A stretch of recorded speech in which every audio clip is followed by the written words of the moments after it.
వెళ్ళిపోయేటప్పుడు కూడా అనుమతి అడిగి వెళ్ళిపోయిన దాసిలా ఇందులోంచి వెళ్ళిపోయేటప్పుడు కూడా ఈశ్వర కరుణామయుడవై నా యందు అనురక్తితో నేను పాపాలు చేశానని మనసుతో చేసిన పాపం పోగొట్టుకోవడానికి మనసుని, శరీరంతో చేసిన పాపం పోగొట్టుకోవడానికి శరీరాన్ని, వాక్కుతో చేసిన పాపం పోగొట్టుకోవడానికి వాక్కుని, మూడింటిని కలిపి జీవుణ్ణి శరీరంలో పెట్టి నాకు ఇది ఇచ్చావు.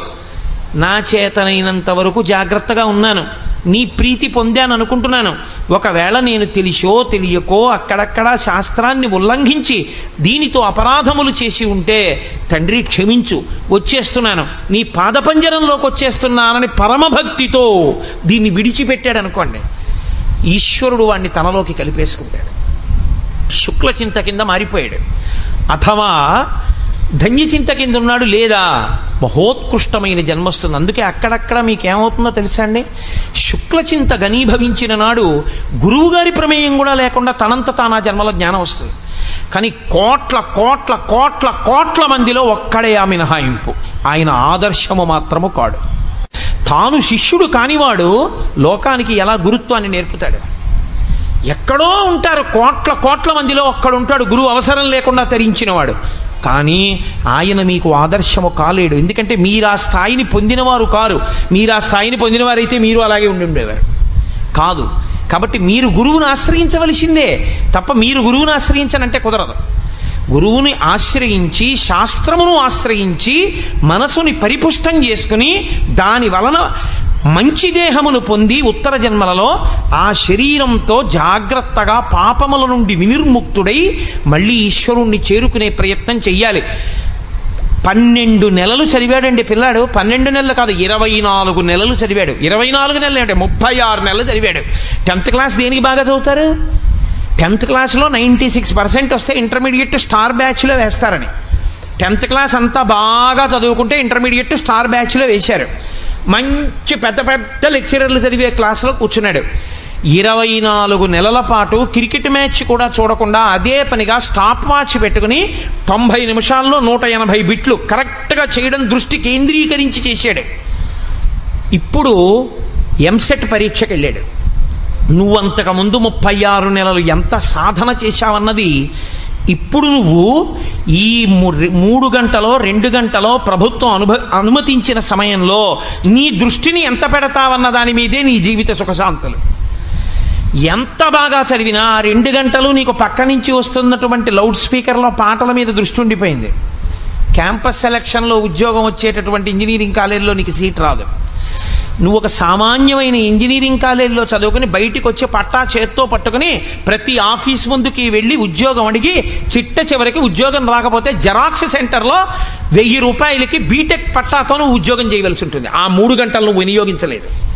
నువ్వు వినియోగించి ఉంటే నువ్వు కూడా 100% క్యాంపస్ సెలక్షన్ ఉన్నటువంటి ఇన్స్టిట్యూట్లో ఇంజనీరింగ్ చదువుకుని ఇలా ఇంజనీరింగ్ కాలేజీలోంచి బయటికి వస్తూనే ప్రముఖమైనటువంటి గొప్ప ఆ సంస్థలో ఇంజనీర్ అయి నీకోసం వెంపర్లాడగలిగినటువంటి స్థితిలో ఒక గొప్ప కుటుంబంలో అందచందాలకి పేర్గాంచినటువంటి పిల్ల నీకు భార్య అయింది. నీకు భార్య అంత అందమైన పిల్ల వచ్చింది కాబట్టి అంత అందమైన పిల్లలు వచ్చారు. అంత గొప్ప మామగారు, అంత గొప్ప తండ్రి గారు, అంత గొప్ప ఐశ్వర్యం ఉంది కాబట్టి నువ్వు జీవితంలో అంత వృద్ధిలోకి వచ్చావు. వీటన్నిటికీ కారణం నువ్వు ఆ 3 గంటలు జాగ్రత్తగా ఒళ్ళు దగ్గర పెట్టుకోవడమే. ఈశ్వరుడు ఇచ్చే మనుష్య జన్మ కూడా ఎంసెట్ కూర్చునే 3 గంటల లాంటిదే. 70 సంవత్సరాల వయస్సు చాలా దీర్ఘాయుర్దాయం అని అనుకోకండి. 70 సంవత్సరాల వయస్సు మీరు కొన్నింటితో పోలిస్తే బహు తక్కువ. శబరిమలై వెళ్ళినప్పుడు చెట్లు కనబడతాయి. 5 నుంచి 6,000 సంవత్సరముల నుంచి ఉన్న చెట్లు. కొన్ని చోట్ల 10,000 సంవత్సరాల నుంచి ఉన్న చెట్లు ఉన్నాయి. కొన్ని చోట్ల ఇంట్లో దాచిపెట్టిన ఇలాంటి తివాచీలు చీమలు కొట్టేయకపోతే అవి 3 తరాలు 4 తరాల తర్వాత కూడా ఉంటాయి. ఒక్కొక్క ఇంట్లో అట్టెపెట్టేటటువంటి మంచినీళ్లు కాచుకునేటటువంటి వేడి నీళ్లు కాచుకునే రాగి బాయిలరు మా ముత్తాత గారి ముందు ఎవరో కొన్నారండి బాయిలర్ అన్నారు. ఆ బాయిలర్కు ఉన్నటువంటి ఆయుర్దాయం నీకు లేదు. నువ్వు చాలా తక్కువ నీ ఆయుర్దాయం. అందులో నీకు శాస్త్రం మీదకి దృష్టి వెళ్ళడానికి కావలసినటువంటి సమయం నిర్హేతుకంగా పోతోంది. చింత పట్టుకునే సమయం పనికి రాకుండా పోతోంది, సాధన చెయ్యగలిగిన సమయం కొద్దిగానే మిగులుతోంది. అక్కడ వైగ్లభ్యాన్ని పొందేశావా, తదా దేహాంతర ప్రాప్తి, భయంతో శరీరాన్ని విడిచిపెట్టి తిరియక్కవుతావు. ఒక్కసారి తిరియక్కైపోయాడా ఇక మళ్ళీ ఉచ్చులేసి చంపేస్తారు, కత్తుల పెట్టి నరికి చంపేస్తారు, శూలాలతో పొడిచి చంపేస్తారు, కర్రలతో కొట్టి చంపేస్తారు, రాళ్ళు విసిరి చంపేస్తారు. తప్ప చచ్చిపోవడానికి కూడా స్వేచ్ఛ ఉండదు. తాను ఏ పుణ్యకర్మ చేయడానికి అవకాశం ఉండదు. ఇది ఒక్కసారి వదిలిపెట్టేశాడా అయిపోయిందంతే. ఆవు పాలు పట్టుకుని నమస్తే అస్తు భగవన్ విశ్వేశ్వరాయ మహాదేవాయ త్రయంబకాయ త్రిపురాంతకాయ త్రికాగ్నికాలాయ కాలాగ్నిరుద్రాయ అంటూ ఇక అభిషేకం చేయలేడు. ఇందులో ఉన్నంతసేపే, ఎంతసేపు ఉంటావు తెలియదు ఈశ్వరుడి శాసనం అయ్యేవరకే. ప్రతి క్షణం సద్వినియోగం చేసుకున్నావో ఉత్తర జన్మలు బాగుంటాయి, లేదో తిరుగుతూనే ఉంటాడు అలా. తదాదేహాంతర ప్రాప్తి, అలా ఎన్ని దేహాలు మారుతుంటావు ఈశ్వరుడు అవకాశం ఇస్తూనే ఉంటాడు. పోన్లే ఆ కర్మ క్షయం చేసుకో. కాబట్టి శరీరం ఎందుకు ఇస్తారో తెలుసా అండి, చేసుకున్న కర్మ క్షయం అవ్వడానికి ఇంకో అవకాశం. అప్పుడు చేసావుగా పాపం, దుఃఖం రూపంలో దీంతో అనుభవించి పోగొట్టుకో. వాళ్ళ మోకాలు మీద తన్నావు, ఈ జన్మలో మోకాలు నొప్పి అనుభవించు. వాళ్ళు ఎవరో అన్నం తింటుంటే విస్తర లాగేశావు, ఈ జన్మలో షుగరు బీపీ ఉంటాయి, పచ్చడి అన్నం తినలేవు, లడ్డూ తినలేవు, నీ విస్తర లాగేస్తాడు. కనీసం ఇలా గతంలో చేసిన పాపాలు పోగొట్టుకోవడానికి ఈ జన్మలో ఈ శరీరాన్ని తీసుకుని, ఏ జన్మలో పాపమో పోతోందమ్మయ్య, దరిద్రం వదిలిపోయింది ఈశ్వరా, ఎంత ప్రేమతోటో కష్టాల రూపంలో నా పాపం తీసేసావన్నారనుకోండి, అప్పుడు ఈ శరీరం మీ పాపం పోవడానికి కారణం. దిక్కుమాలిన దేవుడు నాకే కష్టాలు ఇచ్చాడని అనుకోండి, ఇంకో పాపం వచ్చి అందులో పడుతుంది. కాబట్టి ఈశ్వరుడు అందుకని పునర్జన్మ యందు జీవుడికి గత జన్మ వాసనలు లేకుండా చేసి అవస్థల్ని మాత్రం గమనించగలిగిన శక్తిని ఉంచాడు. ఇది ఈశ్వరుని యొక్క ఔదార్యం. ఈశ్వరౌదార్యమును గుర్తిస్తే తప్ప మీరు భక్తితో ధర్మంలో నిలబడలేరు, యోగము సిద్ధించదు. అందుకే శ్లోకాన్ని అలాగే అన్వయం చేయవలసి ఉంటుంది. కాబట్టి భగవద్గీతలో ఒక్కొక్క శ్లోకం అంటే ఒక్కొక్క అమృత భాండం. అది కరదీపిక, మనిషి తరించడానికి కావలసినటువంటి జ్ఞానమును పరిపుష్టము చెయ్యగలిగినది. సరే, ఇవాళ 15 నిమిషాలు దాటేశాను. ఇవాళ వెనకాతల నృత్య కార్యక్రమం అండి, కృష్ణలీలలు. కృష్ణుడే జగదాచార్యుడు కదూ, కాబట్టి కృష్ణలీలలు అనబడేటటువంటి నృత్య రూపకం ప్రారంభం అవుతుంది. నేను మీతో శ్రీకృష్ణ భగవానుడు అర్జునుడిని ఉద్దేశించి మాట్లాడుతూ, దేహినోస్మిన్ యథా దేహి కౌమారం యవ్వనం జరా తథా దేహాంతర ప్రాప్తి ధీరస్తత్రను ముహ్యతి అన్న శ్లోకం గురించి ఆయన ప్రతిపాదించినటువంటి తత్వాన్ని మాట్లాడి ఉన్నాను. ఆయన అంటారు, వాసాంసి జీర్ణాని యథా విహాయ నవాని గృహ్ణాతి నరోపరాణి తథా శరీరాణి విహాయ జీర్ణ అన్యాని సంయాతి నవాని దేహి అంటారు. చాలా అద్భుతమైనటువంటి శ్లోకం. అదేమి భగవద్గీత అంతా అంతే, అలాగే ఉంటాయి. ఇది మనస్సులో బాగా ఉంచుకున్న వాడికి నిజంగానే జీవితంలో ఒక గొప్ప ఊరట, ఒక ధైర్యం, తన జీవితాన్ని ఎలా గడపాలి అన్న దాని గురించి ఒక సందేశం, ఒక ప్రారంభమునకు ఒక అంతమునకు మధ్యలో దాన్ని వినియోగించుకోవలసినటువంటి విధానం గూర్చినటువంటి పూనిక, స్పష్టత ఏర్పడతాయి. వాసాంసి జీర్ణాని యథా విహాయ నవాని గృహ్ణాతి నరోపరాణి. బహుశः ఇంకింతకన్నా అందమైన, ఇంతకన్నా సౌలభ్యంతో కూడినటువంటి ఉపమానం వెయ్యడం ఎవరికీ సాధ్యం కాదు. ఆయన అన్నారు, లోపల దేహి ఉన్నాడు. దేహి అంటే నేను, జీవుడు, లేదా ఆ జీవుడికి పరమాత్మతో అభేద స్థితి అనుభవించగలిగిన నాడు జీవబ్రహ్మైక్య సిద్ధి. ఉన్నదొక్కటే పదార్థం. ఆ ఉన్నటువంటి పదార్థం తొడుక్కుంటోంది. దేన్ని తొడుక్కుంటోంది అంటే, దేహి తొడుక్కున్నది దేహము. దేహి ఉంటాడు, దేహము తొడగబడింది కాబట్టి విడవబడుతుంది.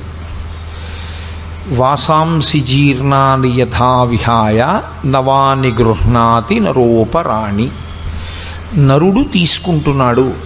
అందులో ఉన్నటువంటి మాట గాంభీర్యమును మీరు అర్థం చేసుకోవాలి. అది ఎవరు తీసుకుంటున్నారు? జీవుడే తీసుకుంటున్నాడు శరీరాన్ని తప్ప ఈశ్వరుడు బలవంతంగా కట్టబెట్టినది కాదు. నువ్వు పుచ్చుకుని తీరాలు సుమా ఈ శరీరాన్నని భగవంతుడు ఇవ్వడు. భగవంతుడికి శరీర కల్పన యందు లేదా మీకు ఈ దేహాన్ని ఇవ్వాలి అన్న దాని విషయంలో ఈశ్వరుడికి పూనిక కానీ నేను ఇచ్చి తీరాలనేటటువంటి స్థితి కానీ ఆయనకేమీ ఉండదు. ఆయనకు అలా ఇవ్వవలసిన అవసరం ఉండదు. ఆయన ఇవ్వడు కూడా. ఆయన స్వతంత్రుడు కాడు. ఆ విషయంలో ఆయనకు అవసరం లేదు. ఎవరు తీసుకుంటారు అంటే మనమే తీసుకుంటాం. అది ఎలా తీసుకుంటాము అన్నదానికి ఒక ఉపమానం చెప్తున్నారు. ఇప్పుడు నేను అన్నది అబద్ధపు నేను వైపుకి నేను ఊంచుకుంటూ ఉంటాను. ఇప్పుడు అబద్ధపు నేను అంటే ఇది ఈ శరీరం. నిజానికి ఈ శరీరం కూడా నేను కట్టుకున్నటువంటి ఒక వస్త్రం ఎటువంటిదో దేహి కట్టుకున్నటువంటి వస్త్రంతో సమానం ఆ శరీరం. కాబట్టి నేను ఈ వస్త్రం కట్టుకున్నాను. ఈ కట్టుకున్న వస్త్రాన్ని అయ్యో నేను ఇది కట్టుకుని వచ్చాను, దీంతో ప్రవచనం చేశాను, భగవద్గీత చెప్పాను, ఈ వస్త్రాన్ని ఇప్పేయడం ఏమిటని చెప్పి ఇంటికి వెళ్ళిన తర్వాత కూడా నేను ఈ వస్త్రాన్ని ఉంచుకోను. అథవా నేను ఒకవేళ ఉంచుకున్నా ఏదో చీకటి పడే పర్యంతం ఉంచుకోవచ్చు. ఫలహారం చేసేటప్పుడు ఈ బట్టలు విప్పేస్తాను. విప్పేసి అవసరమైతే వేరొక పర్యాయం స్నానం చేసి వేరొక పల్చటి వస్త్రాన్ని కట్టుకుని నేను ఫలహారం చేసి నిద్రకు ఉపక్రమిస్తాను. నేను నిద్రపోయిన వస్త్రాన్ని మళ్ళీ రేపు పొద్దున్న ఉంచుకోను. మళ్ళీ ఆ వస్త్రాన్ని తీసేసి ఇంకొక వస్త్రాన్ని తొడుక్కుంటాను. ఇన్ని వస్త్రములను నేను విడిచిపెడుతున్నా. మీరు బాగా గుర్తుపట్టాలి, వస్త్రము నన్ను అంటుకోవట్లేదు, వస్త్రము నన్ను వదలటం లేదు. ఈ రెండిటి యందు వస్త్రమునకు స్వేచ్ఛ ఏం లేదు. మా ఇంట్లో నేను కట్టుకోవలసినటువంటి పంచెల దొంతర ఒకటి ఉండొచ్చు నా గూట్లో, కానీ ఏ ఒక్క పంచా కూడా కోటేశ్వరారి ఇవాళ భగవద్గీతకి మేము వస్తాం, మీతో మేము మీకు కట్టబడతాం అని ఏ పంచా తనంత తాను లేచి నాకు కట్టబడదు. ఏ పంచని కట్టుకోవాలి అన్న విషయంలో నాది స్వాతంత్ర్యం. నేను ఏ పంచ తీసుకుంటే ఆ పంచ కట్టుకుంటాను. నేను ఎప్పుడు విడిచిపెట్టేయాలనుకుంటే ఆ పంచినప్పుడు విడిచిపెట్టేస్తాను. ఒక్కొక్కసారి కట్టుకున్న తర్వాత చూస్తే అది ఏ కారణం చేతనైనా కావచ్చు, ఉతుకుతున్నప్పుడు కావచ్చు, ఆరేసినప్పుడు కావచ్చు, ఏదో పక్షి పాడు చేయడం వల్ల కావచ్చు, దాని మీద ఓ మరక కనిపిస్తుంది. అయ్యో ఇది ఇస్త్రీ చేసేసి సిద్ధం చేసుకున్నాం, ఇంకా నయం ఏ ఊరో పట్టుకెళ్ళాం కాదు అని కట్టుకున్న వస్త్రాన్ని అదేంటి నాన్నగారండి మీరు చూసుకోలేదా అంత మరకుంది అంటే గభాలను ఆ వస్త్రాన్ని విడిచిపెట్టి ఇంకో వస్త్రం కట్టుకుంటాం. ఇప్పుడు ఆ వస్త్రాన్ని కట్టుకున్నా విడిచిపెట్టినా నేను కట్టుకుంటున్నాను, నేను విడిచిపెడుతున్నాను. వస్త్రానికి స్వాతంత్రం లేదు. నేను కట్టుకుని నేను విడిచిపెడుతున్నాను. నేను కట్టుకుని నేను విడిచిపెట్టడానికి కారణం ఒక్కటే, వాసాంసి జీర్ణాన్ని యథావిహాయ. అది జీర్ణమైతే విడిచిపెడతాను. ఇక్కడ విడిచిపెట్టడం అన్న శబ్దం ఎక్కడి వరకు తీసుకెళ్తున్నారంటే కృష్ణ పరమాత్మ అసలు నేను వాడడం ఆపేయడం వరకు. ఇక నేను దాన్ని వాడడం వదిలిపెట్టేస్తున్నాను, పూర్తిగా ఆపేస్తున్నాను. అంటే ఇక ఈ పంచెని నేను విడిచిపెట్టినా ఇది మళ్ళీ కట్టుకునే అవకాశం ఉంటుంది. ఎందుకంటే దీన్ని చాకలికి ఎడుతుంది, ఉతుకుతారు, ఇస్త్రీ చేస్తారు, మళ్ళీ వస్తుంది, మళ్ళీ నా గూట్లో పెట్టుకుంటాను. మళ్ళీ ఎప్పుడో నాకు ఏనాడు ఈశ్వరుడు శాసనమై దీన్ని కట్టుకోవాలనిపిస్తే అప్పుడు గూట్లోంచి ఆ పంచె తీస్తాను. కానీ ఈ పంచె నేను ఇక కట్టను అని నేను దీన్ని తీసుకెళ్ళి బయట పారేశాను అనుకోండి. ఇప్పుడు నేను బయట పారేసినటువంటి ఉత్తరక్షణ పర్యంతము ఇక నా శరీరమునకు ఆ వస్త్రము చుట్టబడదు, అది కట్టబడదు, నేను విడిచిపెట్టేశాను. నేను ఎలా ఒక పంచెని జీర్ణమైంది, జీర్ణమైపోవడం అంటే అరిగిపోయింది, తరిగిపోయింది, చిరిగిపోయింది, ఆ కారణం చేత విడిచిపెట్టేశాను. అసలు యథార్థానికి వేదంలో పటల పన్నము అని ఒక పన్నం, అందులో వస్త్రం చిరిగినా, కన్నం పడినా, దాని మీద నిప్పు పడినా, కాలినా, అంచు లేకపోయినా అటువంటి వస్త్రాన్ని కట్టుకోవడాన్ని శాస్త్రం అంగీకరించదు. అటువంటి వస్త్రం కట్టుకోకూడదు. కాబట్టి అటువంటి వస్త్రం కట్టుకుని ఈశ్వరుడి ముందుకెళ్ళి నిలబడిన వాడికి ఏ పాపం వేస్తారు ఖాతాలో అంటే దిగంబరంగా వచ్చి నిలబడిన వాడి స్థితిని వేస్తాము అని చెప్పింది వేదం. కాబట్టి అలా జీర్ణమైన వస్త్రం ఇంకా కట్టుకోకూడదు. కనుక పారేయడం అంటే అదేదో ఇంకెందుకు లేదు చాలా పంచెలు ఉన్నాయి కదా అని పారేయడం కాదు. ఇంకా ఆ పంచ కట్టుకుని నేను వైదిక కర్మ చేయడానికి ఆ పంచ పనికిరాదు. పంచంతా బాగుంది, కానీ ఎక్కడో అగరత్తు యొక్క నుసి పడింది. పడ్డంలో దానికి కొన్ని కన్నాలు పడిపోయాయి.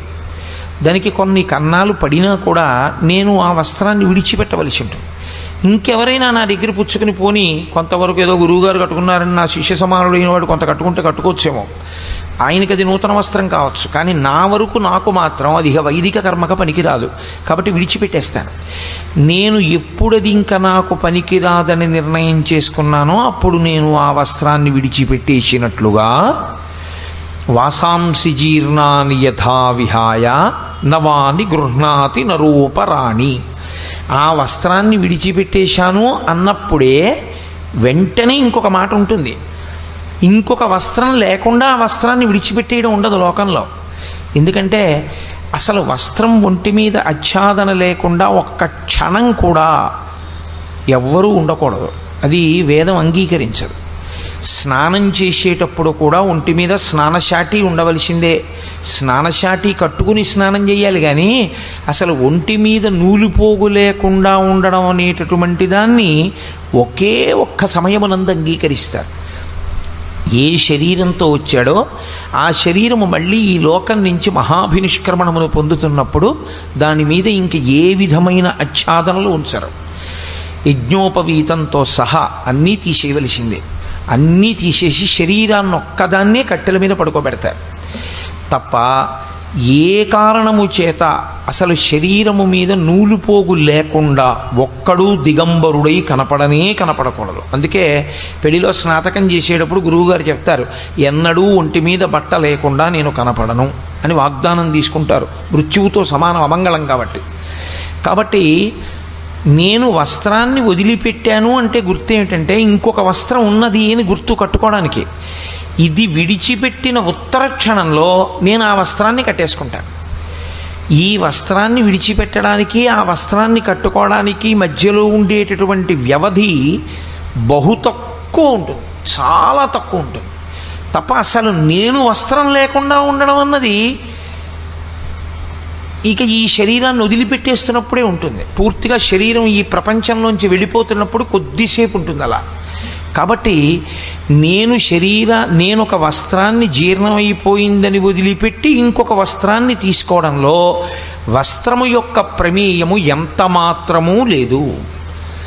నాదే ప్రమేయమైనట్లు ఈ పంచ కట్టుకున్నా నేనున్నాను. ఈ పంచ విప్పేసి రేపు సాయంకాలం నేను ఇంకో పంచ కట్టుకుని వస్తాను, అప్పుడు నేను ఉంటాను. నిన్నని ఇంకొక పంచ కట్టుకున్నాను, అప్పుడు నేను ఉన్నాను. పంచ లేదు కానీ నేను మాత్రం ఉన్నాను. పంచ మారిపోయింది కానీ నేను మాత్రం అలాగే ఉన్నట్టు శరీరం కూడా. దేహి ఏం చేస్తుంటాడంటే లోపల ఉన్న జీవుడు ఈ శరీరాన్ని వదిలిపెట్టేస్తాడు. వదిలిపెట్టేసి మళ్ళీ ఒక కొత్త శరీరాన్ని తాను పుచ్చుకుంటూ ఉంటాడు. ఇందులో మీరు కొంచెం జాగ్రత్తగా గమనించవలసినటువంటి విషయం ఒకటి ఉంది. ఇందులో ఎవరు ఇచ్చాడో వాడు తీసుకుంటాడు, తీసుకుని కొత్త శరీరం ఇస్తాడు అని ఎక్కడైనా ఉందా ఈ శ్లోకంలో? ఎక్కడా లేదు. ఈ ఇచ్చినవాడెవరో వాడు పుచ్చేసుకుంటాడని కానీ, పుచ్చేసుకుని మీకు కొత్త వస్త్రం ఇస్తాడని కానీ సాక్షాత్ గీతాచార్యుడే చెప్పలేదు. కృష్ణ భగవానుడంటే సాక్షాత్ పరబ్రహ్మము, పరిపూర్ణావతారము. అటువంటి కృష్ణుడే ఈశ్వరుడు నీకు ఈ దేహం ఇస్తాడు, ఈశ్వరుడు ఈ దేహం తీసేసుకుంటాడు, ఈశ్వరుడు మళ్ళీ నీకు ఇంకో కొత్త దేహం ఇస్తాడు అని అనలేదు. వాసాంసి జీర్ణాని యథా విహాయ నవాని గృహ్ణాతి నరోపరాణి తథా శరీరాన్ని విహాయ జీర్ణ అన్యాని సంయాతి నవాని దేహి పుచ్చుకుంటాడు అన్నారు. దేహి అంటే ఈశ్వరుడు కాడు, జీవుడు ఈశ్వరుడైపోయిన స్థితి యందు ఆవిర్భవించినటువంటి స్థితి వేరు. ఆ జ్ఞానం, ఆ పరిపక్వత వేరు. మనమే పుచ్చుకుంటున్నాం, మనమే దీన్ని వదులుతున్నాం, మనమే దీన్ని పుచ్చుకుంటున్నాం. అదేమిటండి మీరు గీతలో అలా ఉందంటున్నారు, ఆ శ్లోకం చెప్తున్నారు రైటే, కానీ మేము ఈ శరీరాన్ని ఎందుకు వదలాలనుకుంటాం? అసలు మేము వదలం కదా, మాకు ఈ శరీరంతో ఉండాలని ఉంటుంది. మేము వదిలేయడం ఏమిటి ఈ శరీరాన్ని? కాదు, ఈ శరీరాన్ని మనం వదిలిపెట్టడం అంటే మనకి ఇష్టం ఉండి వదిలేమా, ఇష్టం లేక వదిలేమా కాదు. వదలడానికి కారణము మనమయ్యున్నాము అంతే. మన కారణంగానే శరీరం పడిపోతుంది, మన కారణంగానే శరీరం నిలబడుతుంది. ఎందుచేత అంటారేమో, శరీరము పడడానికి, శరీరం పుచ్చుకోవడానికి, మళ్ళీ శరీరం పడ్డానికి, మళ్ళీ శరీరం పుచ్చుకోవడానికి కారణము ఒక్కటే, కర్మ. మనం చేసేటటువంటి కర్మ ఏది ఉన్నదో అది ఫలితమును విడిచిపెడుతూ ఉంటుంది. ఎప్పుడు కొంత ఫలితాన్ని ఇచ్చుకుంటూ వెళ్ళిపోతూ ఉంటుంది. ఇప్పుడు ఈ ఫలితాన్ని అనుభవించాలి. అనుభవించడానికి శరీరం ఉండాలి. శరీరం లేదనుకోండి, ఎలా అనుభవిస్తారు? కుదురుతుందా? మీరు కొంచెం జాగ్రత్తగా అర్థం చేసుకునే ప్రయత్నం చేయండి. నేను ఒక పుణ్యకర్మ చేశాను, నేను ఏదో ఒక మంచి పని చేశాను, 10 మందికి పనికొచ్చే పని, లేకపోతే శాస్త్రవిహితమైన కర్మ ఒకటి నేను చేశాను. 7 కొండలు నడిచి ఎక్కి వెంకటేశ్వరుణ్ణి దర్శనం చేశాను. అప్పుడు నాకు కొంత పుణ్యం వచ్చింది. ఇప్పుడు ఈ పుణ్యానికి ఫలితాన్ని నేను అనుభవించాలి. ఈ పుణ్యానికి ఫలితమే సుఖము. సుఖము అన్నది మనసు రంజిల్లేటట్టుగా ఉంటుంది. అమ్మా చాలా హాయిగా ఉందిరా అనిపిస్తుంది మనసుకి. ఆ సుఖ రూపంలో నేను పుణ్యకర్మ యొక్క ఫలితాన్ని అనుభవించేస్తాను. నేను ఒక పాపం చేశాను, ఇప్పుడు చెప్పులు వేసుకుని వెంకటాచల పర్వతం మీద తిరిగాను. ఇప్పుడు వెంకటాచల పర్వతం మీద చెప్పులేసుకు తిరిగినటువంటి పాపకర్మకి ఫలితాన్ని కూడా నేను అనుభవించవలసి ఉంటుంది. అప్పుడు నా అరికాళ్ళు ఏదో కారణం చేత ఎప్పుడో ఉత్తర జన్మలలో అగ్నిహోత్రం అంటుకొని ఆ కాళ్ళు కాలిపోయి బొబ్బలెక్కి కట్లు కట్టి కొన్నాళ్ల పాటు నేను కాళ్ళు కింద పెట్టి తిరగలేనటువంటి స్థితిని పొందాలి. చేసిన పాపము దుఃఖ రూపంలో పోవాలి, చేసిన పుణ్యము సుఖ రూపంలో పోవాలి. ఇప్పుడు ఈ సుఖం అనుభవించాలన్నా దుఃఖం అనుభవించాలన్నా ఈశ్వరుడు మీకు మనస్సొక్కటే ఇచ్చి శరీరాన్ని ఇవ్వకపోతే కుదురుతుందా? ఎక్కడ పెడతారు మనస్సు తీసుకొచ్చి? ఎలా అనుభవిస్తారు? నేను పుణ్యకర్మ చేశాను, దాని సుఖ ఫలితాన్ని అనుభవించేసేయాలి. ఇప్పుడు నేను ఆ సుఖ ఫలితం అనుభవించేయాలంటే ఏముండాలి? నాకో శరీరం ఉండాలి.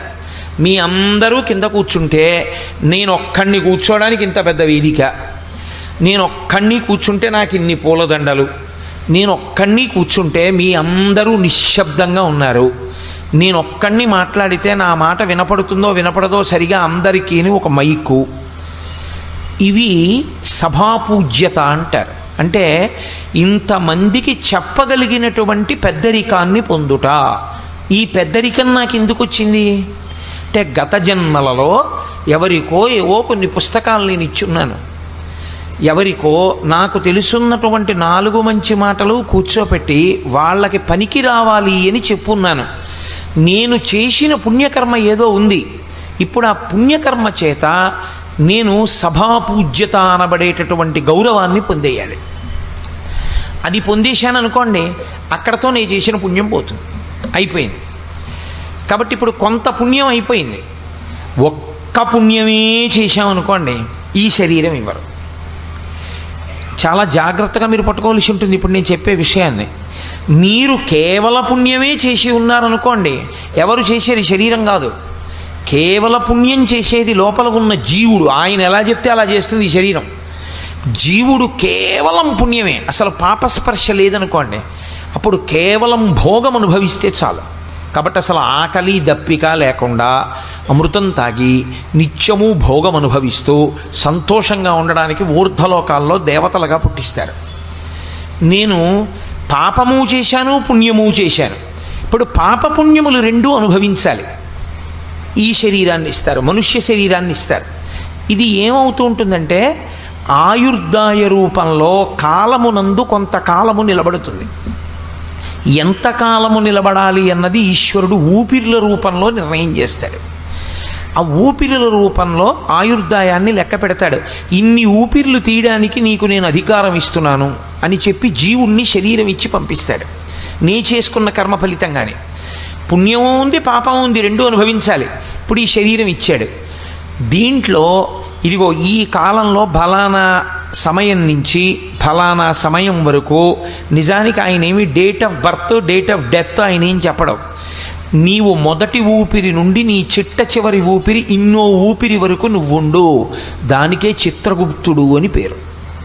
చిత్రగుప్తుడు అంటే ఈ ఊపిర్లను ఎవరు లెక్క పెడతారంటే ఇక్కడ కూర్చుని ఈశ్వరుడు లెక్క పెడుతుంటాడు. అనాహతము అంటారు. అనాహతము అంటే ఒకరి చేత ఆపబడేది కాదు. మీరు ఆపుతాను అంటే ఆగదు, నువ్వు ఆగవద్దు అంటే ఆగడం మానదు. దానికి అనాహతము అని పేరు. ఈ అనాహతముందే ఇది గంట. మీరు ఈశ్వరుడి దర్శనం ప్రారంభమైంది దేవాలయంలో అని గుర్తు ఏమిటంటే గంట మోగాలి. గంట మ్రోగకుండా నివేదన ఉండదు, గంట మోగకుండా ఈశ్వర దర్శనం ఉండదు. కాబట్టి ఒక గంట మోగుతూ ఉంటుంది. ఎందుకంటే ఆయన ఇక్కడ కూర్చుని ఉన్నాడు, లెక్క పెడుతూ ఉంటాడు. అదే lub dub lub dub lub dub అని కొడుతూ ఉంటుంది. ఆయన కూర్చుని ఎన్ని ఊపిర్లు తీసి ఎన్ని ఊపిర్లు విడిచిపెడుతున్నాడో లెక్క పెట్టుకుంటూ ఉంటాడు. ఆయనకి తెలుసు ఇక ఈ ఊపిరి తీశాడు, ఇక విడిచిపెట్టక్కర్లేదు. ఆయన బయటికి వెళ్ళగానే గంట అయిపోతుంది. ఈ ఊపిరి తీశాడు, ఇక విడవక్కర్లేదు, ఆయన కిందకి దిగిపోతాడు, ఆగిపోతుంది. కాబట్టి ఊపిరులు లెక్క పెట్టి ఆయుర్దాయాన్ని మాత్రం ఇచ్చేవాడు ఈశ్వరుడు. ఆయన ఇక్కడ కూర్చుని ఇంతకాలము ఇన్ని ఊపిరులుగా నువ్వుండు, అందుకే దీపం ఉండగా ఇల్లు చక్క పెట్టుకో అంటారు. అంటే ఇక్కడ ఈ ఊపిరి తిరుగుతున్నప్పుడే, ఈ గంట మోగుతున్నప్పుడే, ఇక్కడ ఈశ్వరుడు ఉన్నప్పుడే నువ్వు చెయ్యవలసిన మంచి పని చేసేసేయి. ఒక్కసారి బయటికి వెళ్ళాడంటే ఇంకా చేయడానికి దీనికి ఏం అవకాశం ఉండదు, ప్రేతం అయిపోతుంది. కాబట్టి తొందరగా చేసుకో. ప్రతి ఊపిరి యందు ఈశ్వరుణ్ణి అర్చన చేసుకో. అదే మనం శివాభిషేకం చేసేటప్పుడు మహన్యాసం చేస్తూ హంస హంసాయ విద్మహే పరమహంసాయ ధీమహి తన్న హంస ప్రచోదయాత్ అని పిలుస్తారు. ఆ ఊపిరిల రూపం హంసగా ఉంటుంది. అదే హకార సకారములు. అందుకే పురుష సూక్తం మొదలైతే సహస్రశీర్షా పురుష సహస్రాక్ష సహస్రపాత్ అని, శ్రీ సూక్తం మొదలైతే హిరణ్యవర్ణాం హరిణీం సువర్ణ రజతస్రజాం అని. ఆ హకార సకారములు రెండూ కలిసి మంగళప్రదమైతే సహ హస హంస, ఆ హంస నడుస్తోందంటారు. ఈ హంస నడుస్తుండగా చిత్తమాలిన్యాన్ని విడిచిపెట్టుకొని నువ్వు ఈశ్వర కర్మల వైపుకి అడుగులు వేసుకుంటూ వెళ్ళాలి. చిత్తశుద్ధిని ఏర్పాటు చేసుకుని దాని వలన జ్ఞానమును పొందగలిగితే జ్ఞానాద్దేవతు కైవల్యం. కాబట్టి ఈ శరీరంతో పుణ్యాన్ని చేసుకోవచ్చు, పాపాన్ని చేసుకోవచ్చు. పుణ్యాన్ని అనుభవించవచ్చు, పాపాన్ని అనుభవించవచ్చు. ఈ రెండిటినీ అనుభవింపచేయడానికి ఈశ్వరుడు ఈ శరీరాన్ని ఇస్తాడు. ఈశ్వరుడు ఈ శరీరాన్ని ఇచ్చేటప్పుడు వీడికి ఇది ఇద్దాం, పాపం ఏదో సంతోషంగా ఇచ్చేద్దామని ఏమి ఇవ్వడాయన. ఆయన ఇవ్వడానికి కారణం ఒక్కటే అయి ఉంటుంది. పరాశర భట్టర్లు శ్రీగుణరత్న కోశం చేస్తూ ఓ మాట అంటారు, యద్రూభంగాహ ప్రమాణం స్థిరచర రచన తారతమ్యే మురారే. ఈ పుర్రె జీవుడిని పట్టుకుని బ్రహ్మగారు వేరొక పుర్రెలోకి ప్రవేశపెడుతూ ఉంటాడు. అది చీమ పుర్రెవచ్చు, ఈగ పుర్రెవచ్చు, దోమ పుర్రెవచ్చు. నేను ఇవాళ పేపర్లో ఫోటో చూసా, ఏదో ఎక్కడో సముద్రపు ఒడ్డున చనిపోయిన తాబేలు అని ఫోటో వేశారు. దాని పుర్రె కనపడుతోంది, దానికో పుర్రె ఉంటుంది. ఆ పుర్రె పట్టుకుని అందులోకి జీవుణ్ణి ప్రవేశపెడుతూ వీడికి ఏం ఇవ్వచ్చు అన్నది ఇచ్చే ముందు అమ్మ వంక చూస్తాడు బ్రహ్మగారు. బ్రహ్మగారి తల్లి లక్ష్మీదేవి ఆవిడ వంక చూస్తాడు. చూసి అమ్మ ఈ పుర్రె గతంలో ఈ పేరుతో తిరిగింది, ఏం చేయమంటావు అని అడుగుతాడు. యద్రూభంగాహ ప్రమాణం స్థిరచర రచన తారతమ్యే మురారే. లక్ష్మీదేవి ఓ ఈ పుర్రె, అబ్బా ఏమి శ్రమించాడు రా శాస్త్రం ప్రకారం, శాస్త్రం కోసం వాడుకున్నాడు శరీరాన్ని అని ఇలా అందనుకోండి, ఉత్తమ శరీరాన్ని ఇస్తారు. అమ్మవారు ఛీ దుర్మార్గుడు అని ఇలా కనుబొమ్మ దింపింది అనుకోండి, వెన్నుపాము అడ్డంగా ఉండేటటువంటి ప్రాణి, లేకపోతే అసలు వెన్నుపాము లేకుండా మిలికిలి తిరిగే ప్రాణిగా ఇస్తారు. భయహేతు ఏ పాము లాంటిదన్నో చూస్తే అటువంటి జన్మనిస్తారు. కాబట్టి నీవు చేసిన కర్మ ఏది ఉన్నదో ఆ కర్మయే నీవు శరీరము పొందడానికి హేతువై ఉన్నది. ఇప్పుడు శరీరాన్ని ఈశ్వరుడు ఇస్తున్నాడని ఈశ్వరుడి మీద నెపం పెట్టి కూర్చుంటే నువ్వు శరీరములను పొందుతూనే ఉంటావు. అలాగా పొందుతూనే ఉంటే వచ్చే నష్టం ఏమిటో తెలుసా అండి? అందుకే మన వాళ్ళు దేవాలయాలన్నీ తీసుకెళ్ళి కొండ మీద పెడతారు. కొండ మీద దేవాలయం పెడితే చాలా గొప్పది. సాధారణంగా దేవాలయం కొండ మీద ఉన్నది అంటే ఒక్కటే గుర్తు, అది స్వయంభూ అని గుర్తు. స్వయంభూ దేవాలయం అయితేనే కొండ మీద ఉంటుంది. స్వయంభూ కాని దేవాలయంతో సమానమైన స్థాయి ప్రతిష్ఠ చేయబడిన దేవాలయానికి ఒక్కనాటికి రాదు శాస్త్రంలో. ప్రతిష్ఠ దేవాలయమే. అందా మానవ ప్రతిష్ఠితం అయితే చాలా తక్కువ. ఋషి ప్రతిష్టము, రాక్షస ప్రతిష్టము, దేవతా ప్రతిష్టము వాటి స్థాయి ఎక్కువ. స్వయంభూ క్షేత్రానికి ఉండే శక్తి అపారం. వేదంలో వేదము ప్రమాణం.